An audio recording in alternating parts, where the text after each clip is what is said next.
All right. Hey, everybody. I'm trying a new camera setup today. So I've got the same webcam, but this is going to be weird because my monitor's here and the camera's here. But I have the webcam on this like gooseneck type of thing that's clipped onto my sewing table. So we'll see how this goes. Hi, Shayna. Good to know. I'm glad you can at least hear and see me all right. But yeah, I think this is gonna work okay. Hopefully it's not too shaky. My husband was actually just in here. I'm having him put some little, like, I guess, diagonal braces on the leg and the tabletop to stabilize this a little better. He built the whole thing in the first place, so that shouldn't be too bad. Oh, hi, Lysandra. Good to see you. So he was actually saying, oh, is there enough time to do one? And I'm like, it's 1:59. No. So I don't know what it is. Some people just don't seem to estimate time well. Anyway, so let me grab my list of notes here. So I have a couple of like haul type things to show you all, and then some really good sewing sites, and a couple freebies, and then like a community service type of project that it's just kind of just starting up, and I'm not quite sure what direction it's going to take in, but I thought it'd be fun to share with you all anyway. So yeah, so I got quite a few things in the mail so far this past week. One benefit is that I don't remember how I did it, but since I have a YouTube channel, I think it must have been somewhere on the creator page where it'll say something like, oh, do you want to participate in research? And I'm a big nerd. I love surveys. So I'm like, yes, please. I love surveys. So anyhow, I got an email a couple weeks back from somebody with Google, and I did a couple of online surveys just asking for my opinion and stuff like that. And I ended up getting like an Amazon gift card for that. So that was delightful because I just put everything right back into the channel. So I got this little gooseneck thingy that my camera's on right now. I got a book that wasn't about sewing, but I'll probably tell you about it later anyway. And I got some quilt batting. So yay, very excited. So it's nice because then every little bit helps make the channel better. So, and it's fun because you guys all get to see that happen. So the first thing I'm going to show you is I got this sticker, and the reason I'm showing this to you is because you might not have known, but if you're familiar with Allison Glass's fabric, a couple weeks ago I made that really big ultimate travel bag using her Art Theory fabric. I happen to have a tiny piece of one of the fabrics in that collection. Hopefully that jogs your memory. But anyway, she is a great fabric artist and has her own website. And if you're like me, you don't usually go to a fabric designer's own website. You just go to wherever they sell their fabric and buy it there. But I went on her website and saw that she sells a lot of merch. And she has these really pretty stickers. She has art prints, other designs too, besides this one. There's stationery, and then she sells her quilt patterns. And actually, you can buy the fabric directly from her site on there too. And until through tomorrow, shipping is free. There's the code's right on the front page of her website. But if you just order a sticker, the shipping's only $1. So I ordered another one of her designs today and got some free shipping. So it's just AllisonGlass.com, and of course that is one of the links that, as always, every week I forget to put at least one link in the description below the video. But there are a whole bunch of them down there, so be sure you check those out if you're interested in anything that I tell you about this week. So anyway, AllisonGlass.com. I think Allison has one L. I don't know. Sorry. Oh, wait a second. Shouldn't it be on here? Yes, one L. Allison Glass. Yes.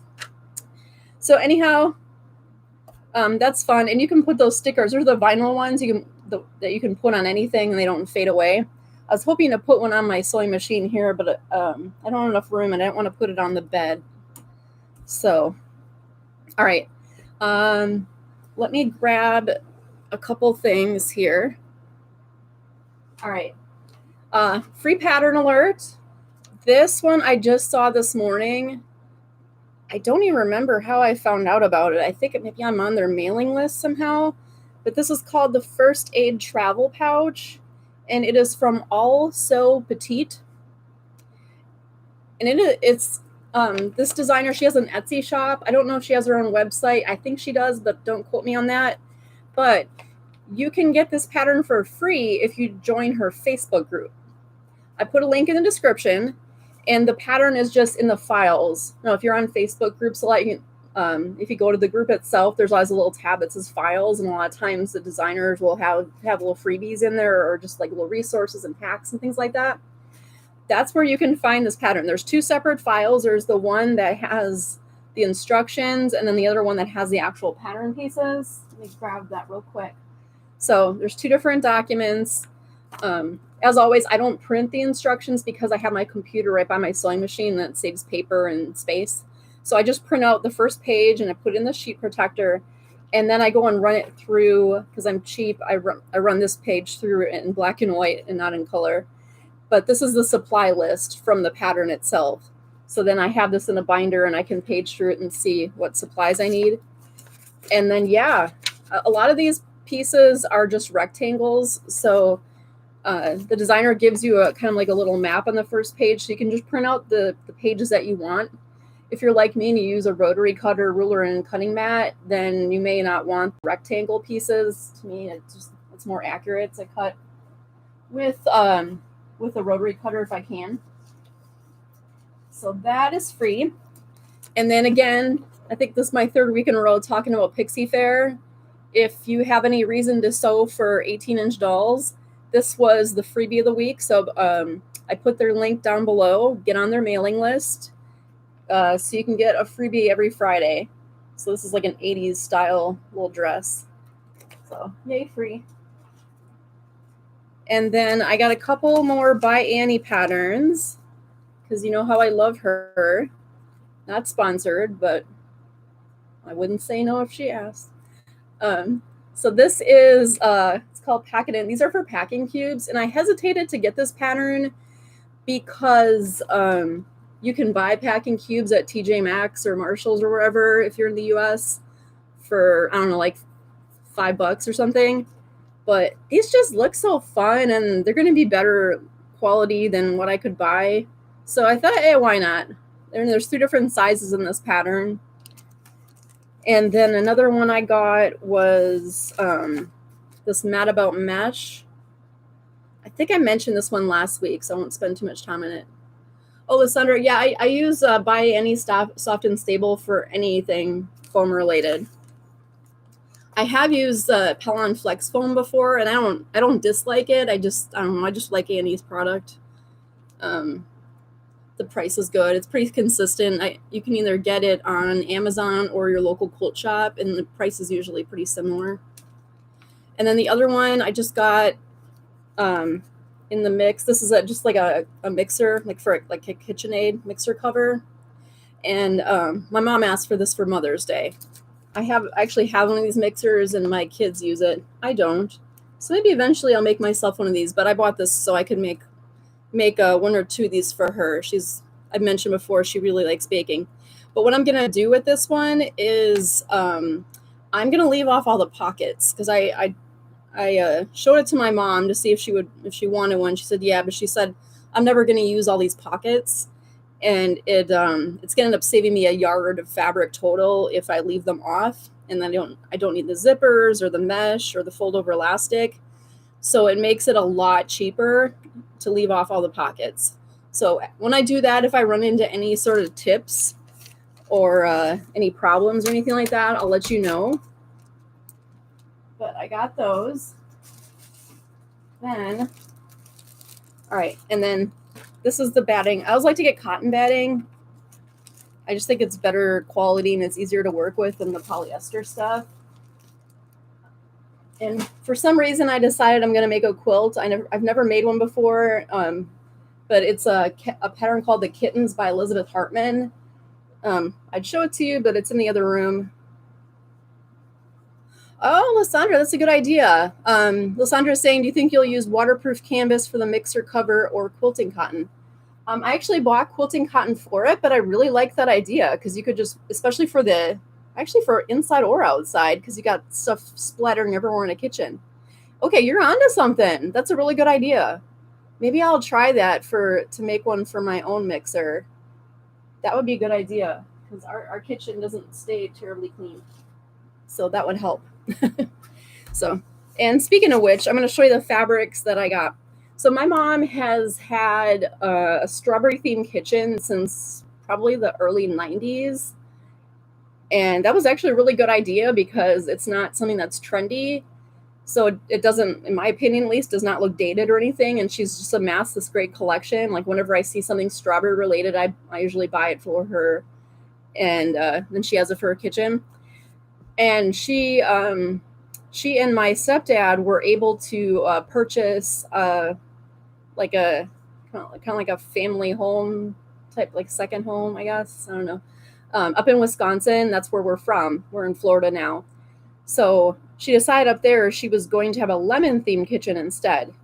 So I found these really nice lemon fabrics, and then I put a link to the shop that I got them from. It's on Etsy. The shop is called One More Yard. So it's these two prints. They're from Henry Glass. So you can see that. This one is more like a kind of a traditional print. So this is totally something that my mom digs this a lot. And then I'll probably use this for the lining. They're from the same collection, like I said, from Henry Glass, so they'll go nicely together. And then for the binding, originally I was just going to use some of this, but now I'm thinking I might get a solid green that matches this instead. And that'll give me an excuse to go to our local quilt shop. So I think I've mentioned that before. There's a quilt shop that it's like 5 minutes from my house, and I don't live it. I guess I don't know. I wouldn't call this area suburban because I'm not really that close to a big city, but I guess that's the best way to describe it. But I mean, if you go another 5 minutes in the other direction, there's cows, so it's a weird area. So anyhow, the fact that we have a quilt shop is pretty fortunate, and it was going to close down, and someone came in and bought it. So in the past, I had gone in there, and the stuff, like the lighting was bad, and the fabrics were like kind of fuddy-duddy stuff that it did not appeal to me at all. It wasn't inspiring. And then a lot of times I'd go in there and they wouldn't even acknowledge that I was there. And I'm like, it's not like you're too busy or anything. I'm like, I'm the only person in the store. So I decided that I would send an email to the shop just saying like, hey, I'm so glad that you've bought this local quilt shop. I like supporting small businesses. I mean, I don't spend a ton on fabric, but I spend a fair amount, and I would like to spend it locally if I can, but here are the things that prevented me from buying from this shop before. And the person actually wrote me back and agreed. So she said the first thing they did was they painted the inside. It was like wood paneling in the interior. It was really gross. And they replaced the lighting, and they're getting more fabrics in. I just got an email saying they got Moda Grunge fabric. So I know that's a pretty popular type of fabric. So anyway, I'm going to go in there and see if I can get some solid from them. And then that's a good excuse to check the place out. And then the other fabric that I bought, you can see why I bought this. This is from Timeless Treasures. It's called Unikitty.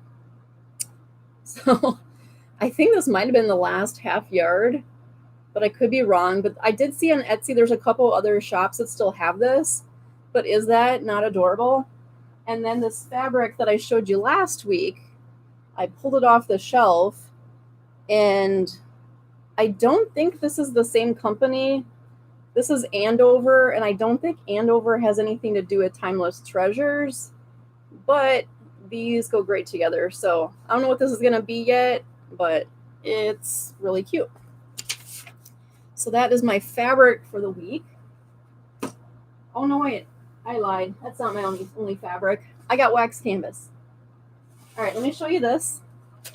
So I don't know if you have not worked with wax canvas yet. I recommend it. It's surprisingly easy to work with. So it looks like it's like a regular, like heavier canvas, but they put a coating of wax on it. It's actually pretty hard to tell until you start bending the fabric. Hi, Sandra. So I'm just showing some wax canvas I got. And this is from A.L. Francis Textiles. It's via Etsy. There's a link below. But it's neat because it kind of holds its shape. I don't know if you can see here. This is a navy blue. Let me get out the pink. It might be easier to see what I'm doing with it. But this is something where it's supposed to look kind of like rugged and weathered. Oh yeah, you can see now. All right, so you can see, ooh, maybe not. Yeah, let me try the blue again. My camera lighting does not like that pink. All right, so let's try. Ooh, is that gonna work? All right, it's very faint, but anyway, because there's wax like brushed into this canvas, it kind of makes the fabric hold its shape, and then like if you kind of crumble it up like this, like you would if you were gonna like turn the bag that you make from it, you can kind of it's hard to tell, but it kind of like there's like a lighter colored, like you can kind of see like the lines. So with wax canvas, the most common use for it is bags. I think I've seen people make aprons too, like a heavy duty, more of like a heavy duty style of apron, but mostly bags. So especially like totes or even like a smaller bag. I used some wax canvas to make my husband a wallet, and he's had it for probably 2 years now, and it's held up extremely well. And then you can put a tiny bit of heat, like not direct, like you don't want to iron it because it'll just melt the wax off. But if you maybe hold the iron like a little bit above it, you can kind of heat the wax and it gets rid of those lines. So it's a really versatile fabric. And then yeah, so I'm probably gonna make a couple tote bags with it. So I'm trying to make more stuff that's more on the neutral side. I think that kind of sells better. All right, and then let me show you this. This I made, I think, on Sunday. This is the Gatherer Crossbody, and this is a free pattern. It's from Noodlehead. The pattern itself is housed on Robert Kaufman's website. That's a fabric designer. But if you go to Noodlehead's on her website, and I'm sorry, I forgot to put a link to this, darn it. You can get to the pattern from her website as well. But this was really easy to make. It's just a lot of darts. But if you haven't made darts before, don't get intimidated. The instructions for the pattern give you the steps on how to do it. And then let me show you this. This is called a button stud. I had not heard of this until recently, so just in case you haven't either, let me go like that. So you can see it's a raised thing, and then you poke a hole to install it, and you can't really see from here, but on the back it looks like a screw. That's basically what it is. There's a screw that goes into the stud, and then you just tighten it. This is the Gatherer Crossbody from Noodlehead. And then you can see on the inside, it's just a real basic. This is a very beginner friendly, I would say. But with the piping, it still gives you a bit of a challenge. So it's got a little slip pocket inside. Other than that, it's pretty straightforward. And I think you could widen this flap. Like if you didn't like the fact that the flap doesn't cover the entire bag, you could widen this. Let me measure real quick. So this is, let me see. It is just shy of 2 inches. That's uncovered on each side. So you probably could do like an inch and 3/4 wider on each side of the flap. So whatever that is times 2, I think it's a 3.5. Oh, I'm so terrible at math. Then this could cover the whole thing. I might actually do that because I think I would prefer the flap to cover the entire bag. And then this calls for leather, and I don't like to use leather. Oh, this is just regular cotton fabric. So this is from Ruby Star Society from their Florida line, and it's good. The flap is good for fussy cutting. Oh, thank you, Shayna. Yeah, by the way, if you're not following me on Instagram, I'm Nikki's Crafty Life on there too. I just hit 700 followers, and that's a huge deal for me because I'm not good at social media. It's taken me a long time to get to 700. So I was like, yes, 700. And I'm sure there's other people who are like, that's pathetic, but it matters to me. So anyway, this is 2 pieces of marine vinyl. You can see that they're just wrong sides together and sewn together. And then you just take a hole punch and then cut a little slit there. And it is just as good as leather, in my opinion. And then the challenging part of this bag, I mean, it does take a while because you have darts on this pocket, on the front and back, and then on the lining. So there's it's a lot of darts, but by the end you'll be very good at them. But the piping is a little bit of a challenge. You can see that this is a metallic piping. So you can see the metallic gold, but then the tape part of the piping was white and you can kind of see it. But,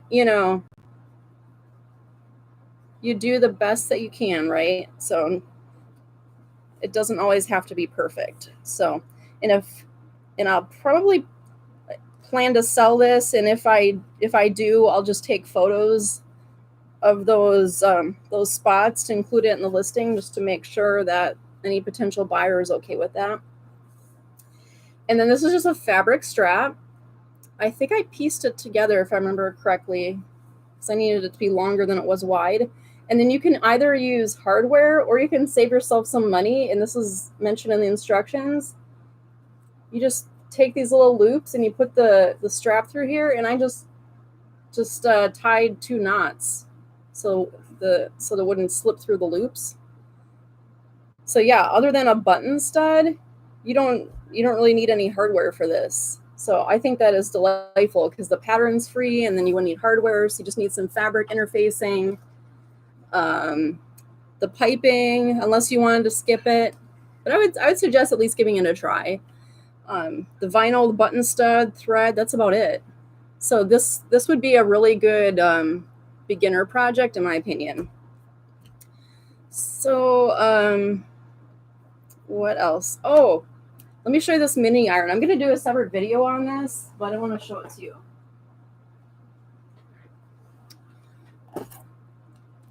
Oh, thank you, Lysandra.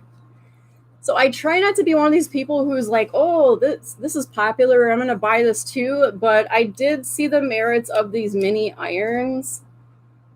So I did get one. This is called Steam Fast, and I hope it's in my Amazon links. If not, I am terribly sorry. I'll have to check on that to make sure.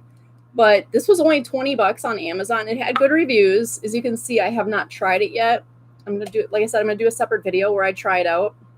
So then if it's confusing to figure out or anything, you can see that and you can watch me figure it out. So I like to be very authentic with these types of things. I don't want it to look like I know everything about everything because I don't think that's very relatable.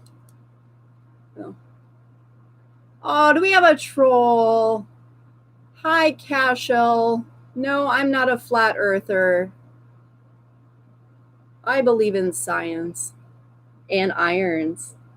So anyhow, yeah. So this is only $20 on Amazon. I'll let you all know what I think of it. It even came with this tiny cup, which is useful because I got shaky hands. It came with a travel bag too, but it's kind of, I shouldn't complain. It is kind of cheesy, but I'm going to make my own, I think, just because that'd be a fun project. And once you start making bags, you want to make a bag for everything. And then the last thing, I got some zippers by the yard.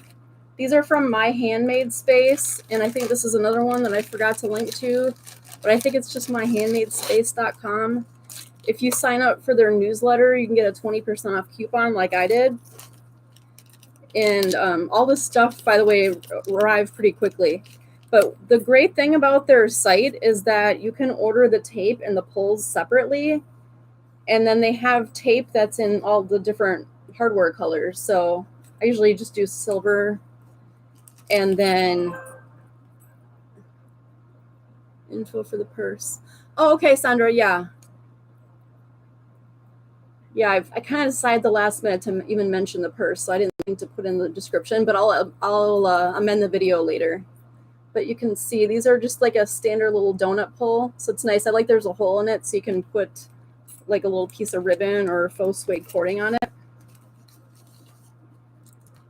All right, looks like our troll gave up. What a shame. All right. But yeah, they have all kinds of different colors. They also have zipper tape where the teeth are the same color as the tape. Yeah, I think pretty much anybody would like this bag. It got more reactions on my Instagram, and then I posted it on my personal Facebook page as well, and in the Noodlehead Patterns Facebook group. I posted it in a bunch of places, and it got more reactions than anything that I've posted in a very long time. So that tells me that a wide array of people would like to get that bag. So that's a good idea. And then you could probably also use like a heavier weight fabric if you wanted to. But anyway, so zippers by the yard. These end up being a cost saver if you're not consistently using the same length of zipper all the time. It just takes a little bit of practice to get the zipper pull onto the tape. So, all right. Let me just make sure I didn't miss any questions.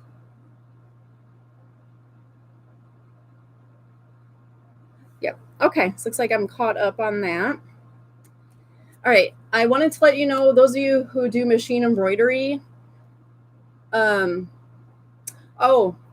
with the zippers, I sort of use a zipper jig. Let me go get it real quick.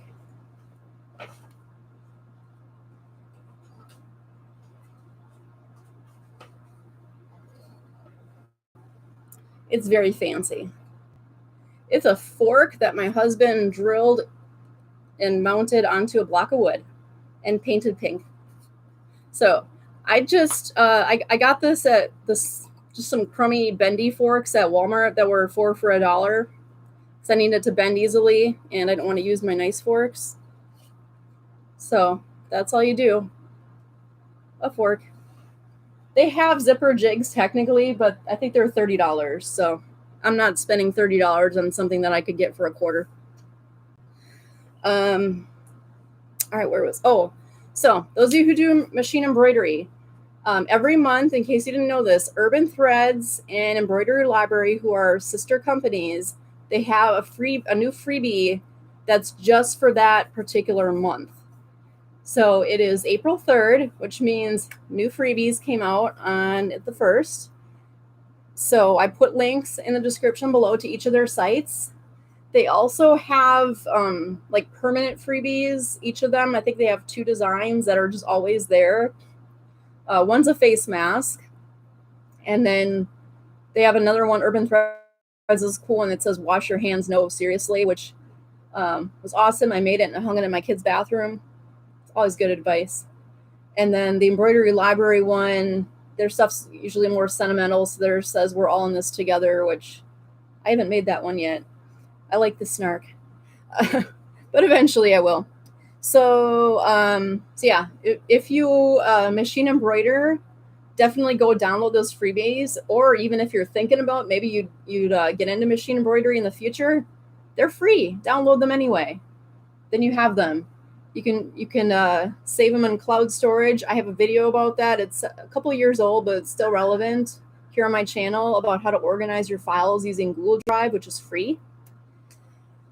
And then even I download every size. So even if you only have like a 4x4 hoop, download every size available, because you never know, you might end up upgrading to a machine with a bigger hoop in the future, and free is free.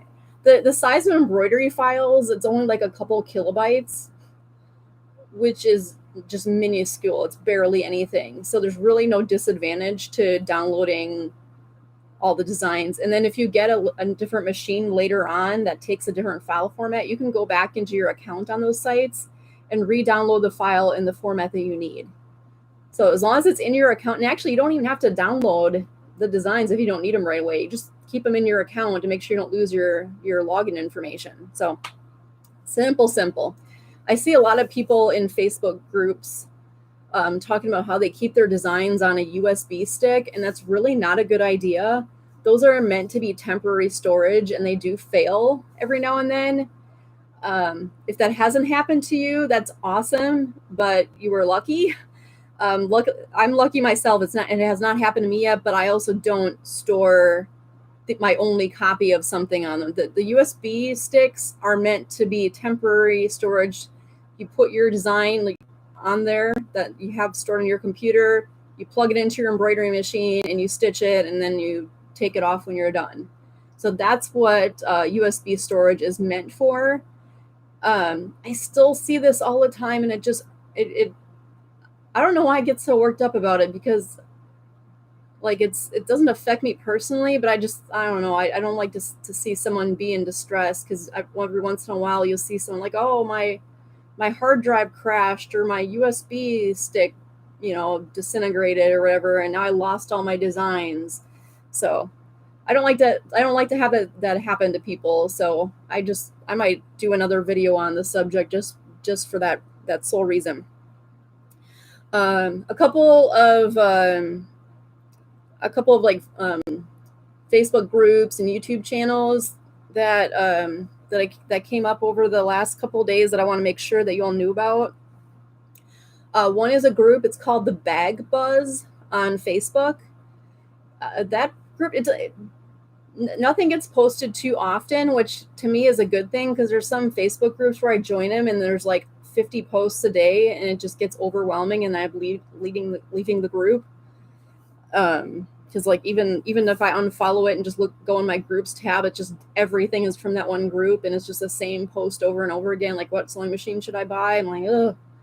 So Bag Buzz is not like that. There's only like a few posts a week, and it's meant to be like kind of like a bag making news group. So it's not like a discussion kind of thing.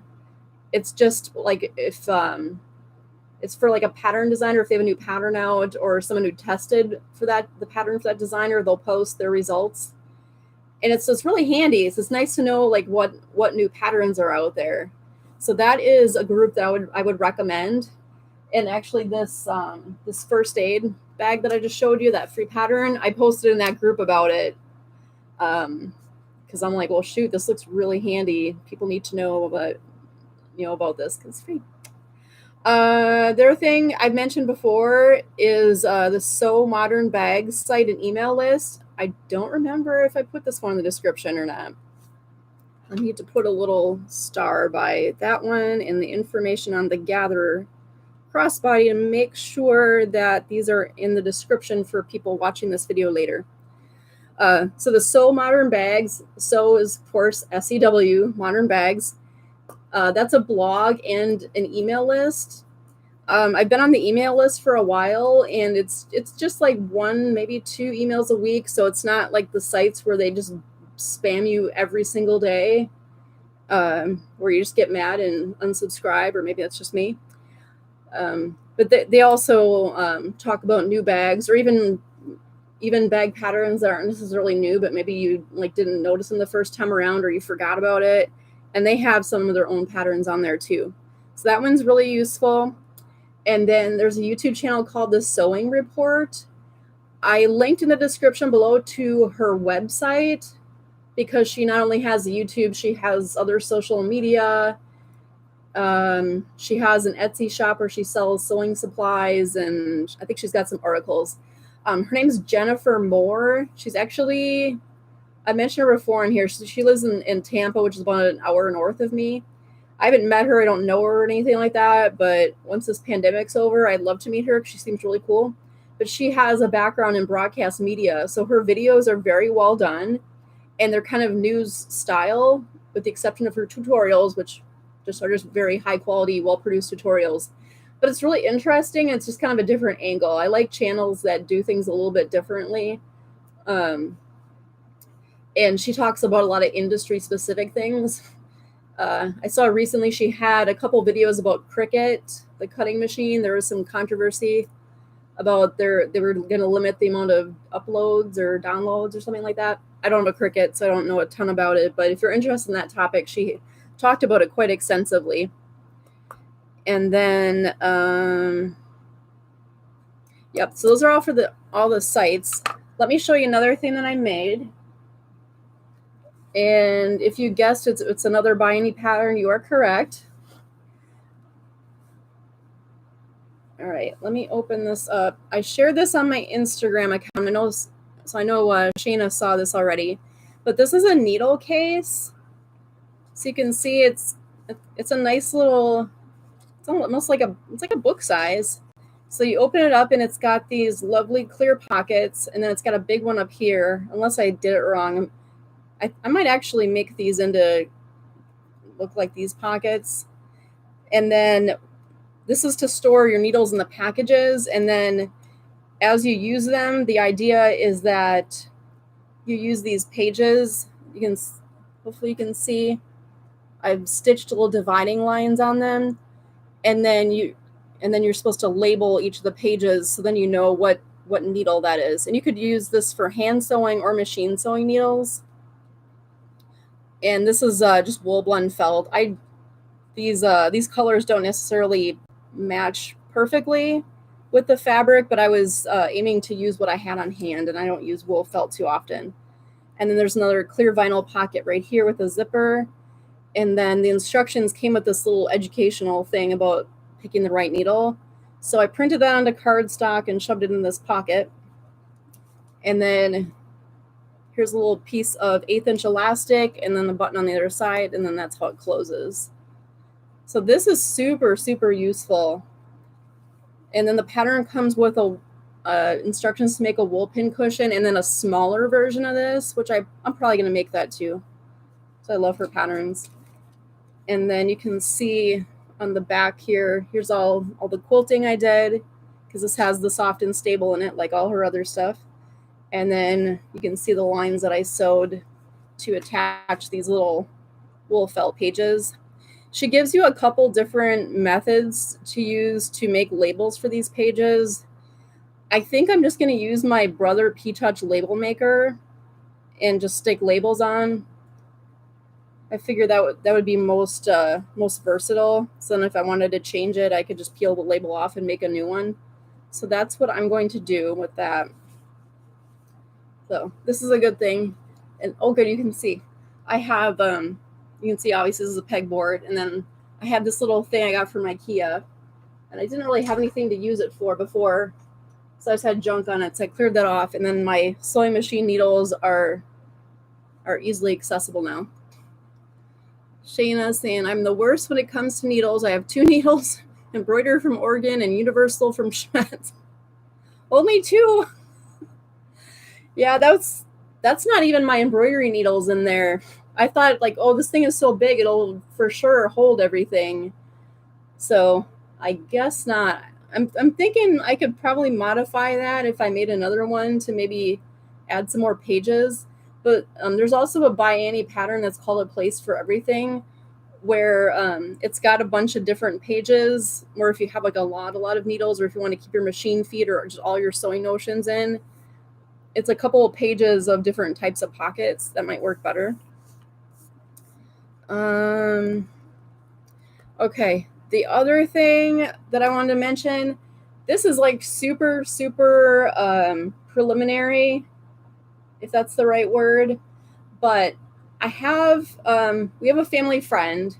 I started out, he's a photographer. I started working with him professionally. And then when I met my husband, he ended up meeting him because they're both car enthusiasts. And I just happened to see his name, and I'm like, oh, you know that guy. So it was really funny because like we both met him separately. But anyway, he's a really nice guy. He is a professional photographer, and he lives near us. And right now, he always travels all over the world doing these photography gigs. Right now, he is in Mozambique, which I had to look. I mean, oh, thank you, Sandra. I knew it was in Africa. I just didn't know where, so I went and Googled it, and it's in southeast. It's like the 4 o'clock point in Africa, so it's kind of like it's close to South Africa. Anyhow, he is there doing some photography work. I don't know the specifics of it because it's hard because he's in a very rural area, so the internet service is kind of spotty, so he doesn't have time to like sit and chat with us. We just figured we'll talk to him about his trip when he gets home. But the family he's staying with, they're acquainted with the village in the local school, and the situation that they're in is such that they just did a fundraiser where they raised $2,000, and with that money, they're going to install electricity in the school building. So that's the type of situation that they're in. But despite that, I just thought what was cool is that like these kids are walking, I think they said like 2 to 3 miles to school every day.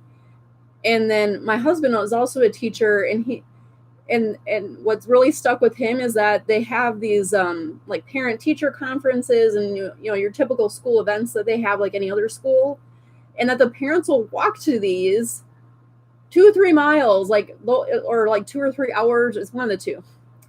And they'll come to these, whereas like he's got students whose parents live like a mile away and they can't be bothered to even like pick up the phone, let alone come in for a conference. You know, it's just the difference in culture there, where it's amazing. Like where a lot of us in the US kind of like take things like education for granted. And there, you know, it's just a completely different situation, and how they, you know, their school, like they have to do a fundraiser just to get electricity. And then you have kids in school who are grumbling because the Wi-Fi is too slow here. So just the perspective, it's something that really makes you appreciate what you have, and how things that they're having to do a fundraiser for, we just expect and don't even think about. So anyway, so I was asking our friend about this. Oh, can you all hear me okay? The microphone is still up. Let me move the microphone closer. Sandra's mentioning, just having trouble hearing. Yep. Oh, okay, good. Whew. All right. Okay, so anyway, okay, good. Thank you so much. So my friend, I'm not sure exactly what his assignment was, but in any case, he's been just a wonderful person. I met him because he would take these professional photos for, it's called a Heart Gallery. If you're not familiar, Google it. It's a program where professional photographers will take pictures of children who are waiting for adoptive families while they're in foster care. And traditionally, the caseworkers are probably not photographers, so it's just like, hey, or go stand by that wall and take a picture, and it looks like a mugshot, and it's not the kind of message you want to send. Like you want to show like the essence of that child, you know.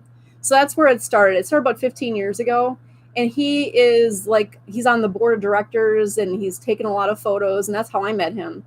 So he has a real heart for children, and so he went to the village and he was taking photos of the kids, and then that's, you know, he was getting to know them and everything. And it turns out a lot of these families don't even own a mirror. So like the kids, like some of them didn't even know what they looked like. So he got this idea, well, maybe I'll come back. So he's going to go back in June with some like printers and other equipment. And he's going to take family photos for these families. and then, give them a printed copy. So I was thinking, well, shoot, what can I do to help? So I asked him, like, well, could we maybe like make a few garments, like kind of like have, I don't know what it would be called, but basically they have like a little collection of clothes that the families could pick from to put on for the photo, and then they could just be shared amongst, all the people, because I can't, I'm only one person. I can't make like 500 families outfits or whatever. So he did say that like those pillowcase dresses where it's just like a rectangle and then a drawstring at the top, that that those would be really appreciated. And then for the boys, just some like basic elastic waist shorts that they don't even need to have pockets in them. Oh, community closet. Yes, Sheena, that's perfect. Yeah, that would describe it really well. So then they could have something special to wear in their family picture, and then they could share it amongst each other. And he said like it's a real close knit community, so it seems like that might be something that would be appreciated. So I'm gonna get details, and if it's something that I can like scale up, like because I also have to think about like shipping and how much can he bring on the plane with him, sort of thing.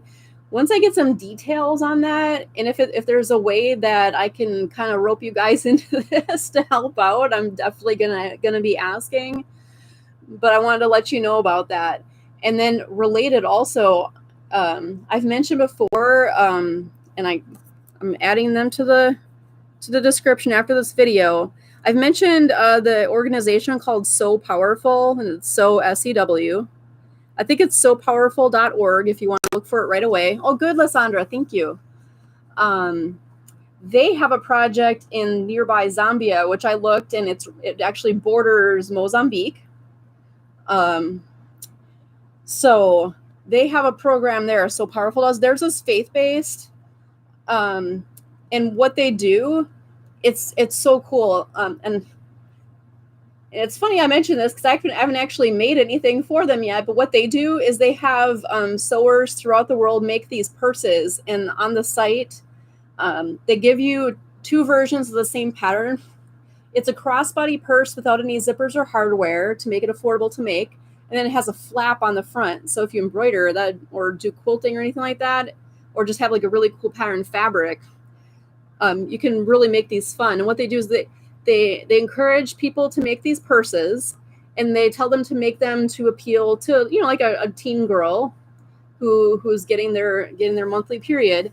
And what they do is they have them sent to a central location, and then some large nonprofit covers the shipping cost. They send them over to Zambia. I forget the city in particular, but they've been doing this for a few years, and what they have now is they have a building, and this is what I like about it, because it's not like some paternalistic, like, oh, you poor people, let's give you some stuff. It's not. It doesn't seem to be that way at all. What it seems to be is like a way, just like a little bit of help to then empower these girls and the women in this region to be able to get an education.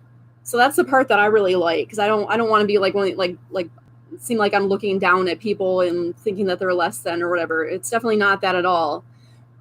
It's just giving them one piece of something that they need, so then they can go and get their education. Because what happens is when these girls have their monthly period, they have to miss school because they don't have supplies. Like they don't have pads or anything. And of course, if you're bleeding through your clothes, that would be embarrassing. So they just end up staying home. They miss like up to 6 weeks of school a year, they said. And then once they hit 7th grade, there's an exam they have to take. And if they don't pass that, they can't go on to secondary school. So that'd be like high school. So you can imagine that's devastating. That alters your life, that you can't get a full education. So it's this one simple thing. You're still empowering these girls to do whatever they wish with their life. At least I hope the organization's not like telling them how to live their lives or anything like that. That's something would not be something I would support. But just the fact that like here you have the option of getting an education for something really simple that we can all do. So anyway, what they do is they have people like us around the world make these purses, send them in, and then when they go to Zambia, they have this building that they built. I guess Baby Lock donated sewing machines, and they have women in the community who need a job. They pay them to make the actual pads. So they're the reusable pads, and they make soap, because that was another thing that was lacking too. And then I think they might actually give them underwear as well. So then the girls have all they need, and then they also give them some hygiene education so that they can successfully manage their periods. They can continue to attend school. And then also these women who work, they pay them, I think it's, I can't remember. I'm not gonna try to guess what the numbers are, because I might get it wrong. But they pay them what they said is a fair living wage, and I think it's like per piece, like per set of pads or something like that. So I thought that was wonderful, because you're providing some jobs, because that's one thing, like a lot of these models where businesses like, oh, for every one thing you buy, we're going to donate the same to a person in need. Sometimes that actually destroys their local economy, because you're the people who make that item for a living, suddenly it's less valuable because someone's dumping a bunch of freebies. So this is great because it enhances the local economy. Who doesn't want the ability to have a good paying job? Plus they're learning to sew, which if you're here, you're all in agreement that is a wonderful skill to have. And then these girls can go to school and have more options in life. So having said all of that, I'm thinking, well, can we do something similar in Mozambique? So I asked my friend, is there a need for reusable pads? And he said yes, because I think it's some kind of group that he's affiliated with or something to that effect, that they had bought like 500 pads or something like that. And obviously those were gone pretty quickly.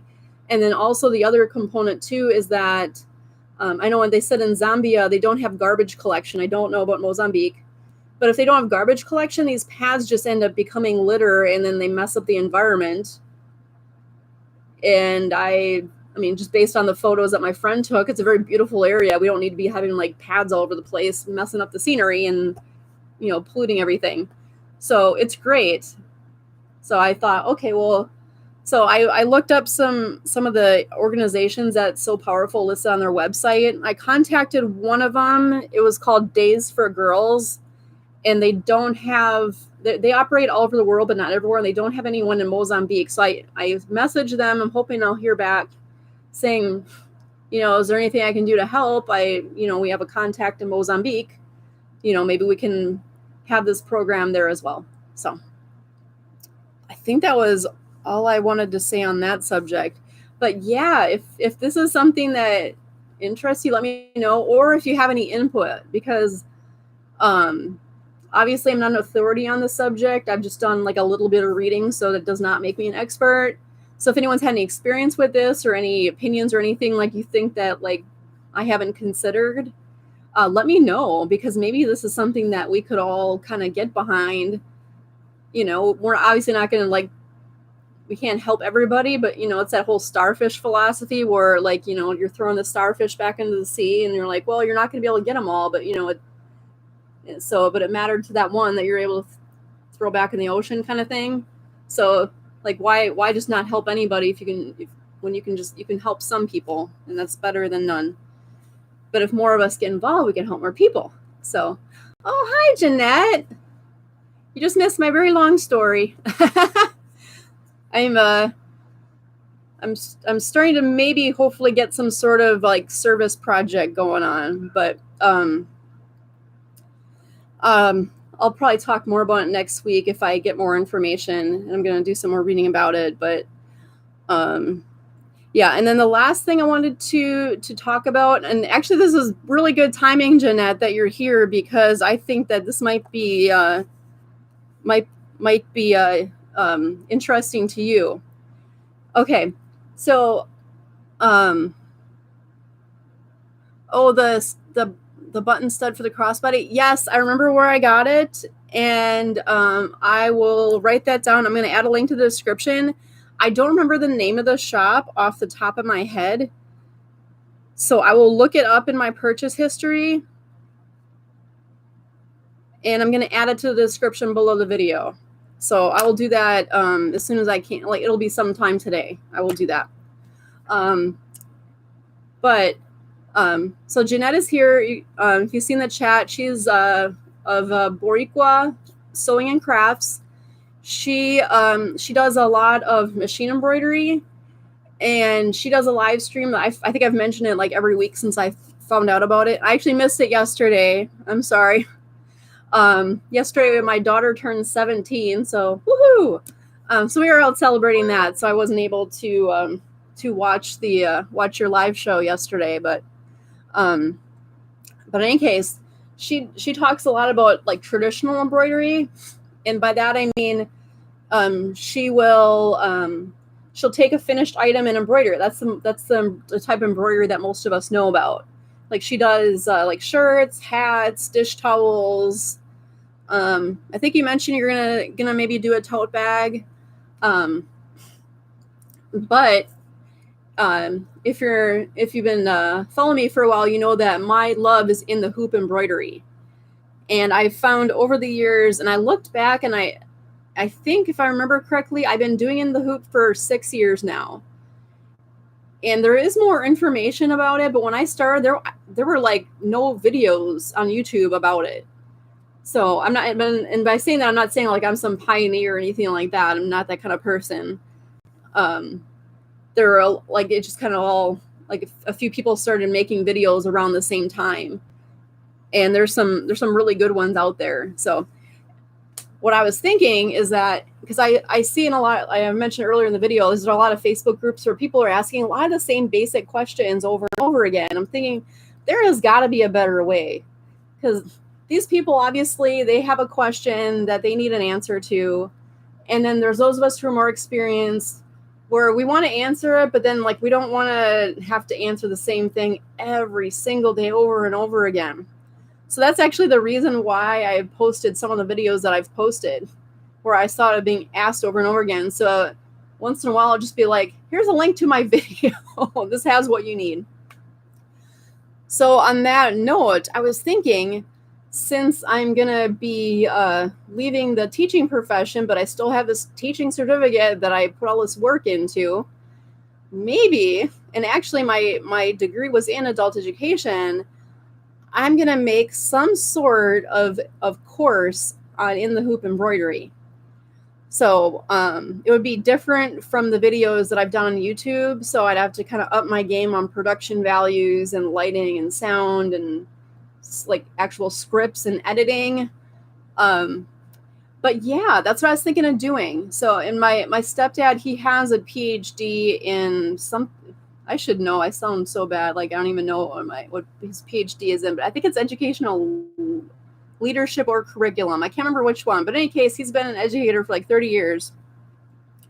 So I'm going to enlist his help, and I'm going to come up with some kind of curriculum. So what I think I might do, Jeanette, is once I actually get this done, I have no idea, like, I don't know what I'm basically committing to now that I've talked about it here on YouTube. So I have no idea how long this will take. But once it comes to fruition, or even some of it, I think we'll like, maybe I'll send you a link to it. And like, I don't know, like maybe like some of your viewers, maybe like I could like have them get access to it for free to just kind of like test it out before I try charging anyone for it. Thank you. So then like, you know, like people who give like honest feedback, not like, oh, I don't want to offend her, you know, this sucks, but I'm just going to tell her it's good. Like I need like honest feedback.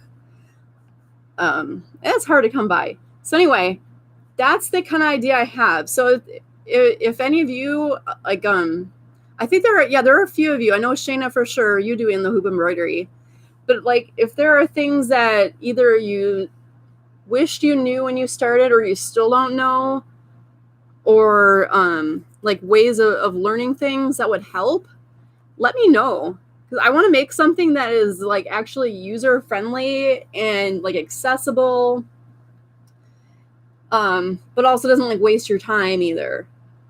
So I think I'm going to start, I mentioned before that I'm going to start with teaching my mom, She has her little brother SE625 with a 4x4 hoop. And my mom is someone who, like, she has trouble processing written information. So, and she wouldn't care that I'm sharing this. But yeah, she has some sort of processing disorder, like a learning disability. So for her to sit there and like open up a manual and try to read the instructions on how to do something, especially when it's so many different components, like, oh, first I got to go on the site and download a design and buy it, and then I got to somehow get it to the machine, and then I got to figure out like what buttons to push. My mom, she's, you know, the pandemic kind of threw a bit of a wrench in things, in me being able to teach her how to use this machine. So she has not touched it. She's like, oh, I have not done anything with this machine at all. So for someone like that, I really empathize, because it's very intimidating. Like when I got my first machine, it sat for a good year before I even attempted anything, because there was like, I needed something that was going to show me like A to Z, not just like bits and pieces here and there. Like I could figure out how to like purchase and download the designs, because I had some computer knowledge and experience with that. So I'm comfortable using a computer. So downloading the designs was not a problem. It was a matter of like, what buttons do I push on this machine to get it going? And then what do I put in here? Like how, like, you know, there's different stabilizers, there's different threads. Which one's good? Can I just get the cheap stuff, or do I need to, you know, or does the brand name matter? All those types of things. And I think that is a big reason why not many people do machine embroidery in the first place. And I thought about doing something that was like kind of all encompassing, like that include traditional embroidery, but that's like, I think that's too ambitious, one, and two, I don't do a lot of like traditional embroidery. I think I've embroidered maybe 2 shirts in my entire life. I've never done a hat. And I mean, I've done dish towels, but I mean, but I have a lot of experience in the hoop. I used to sell in the hoop embroidered items for a living, and I still do so now, but just as like a side hustle. So I'm thinking that's what I need to focus on, is in the hoop embroidery. And I love it so much. And I want more people to try it and make all these great things and just, you know, enjoy another fun hobby. So there is that. So having said that, that's all I have for this week. So anyone have any questions or anything before I sign off?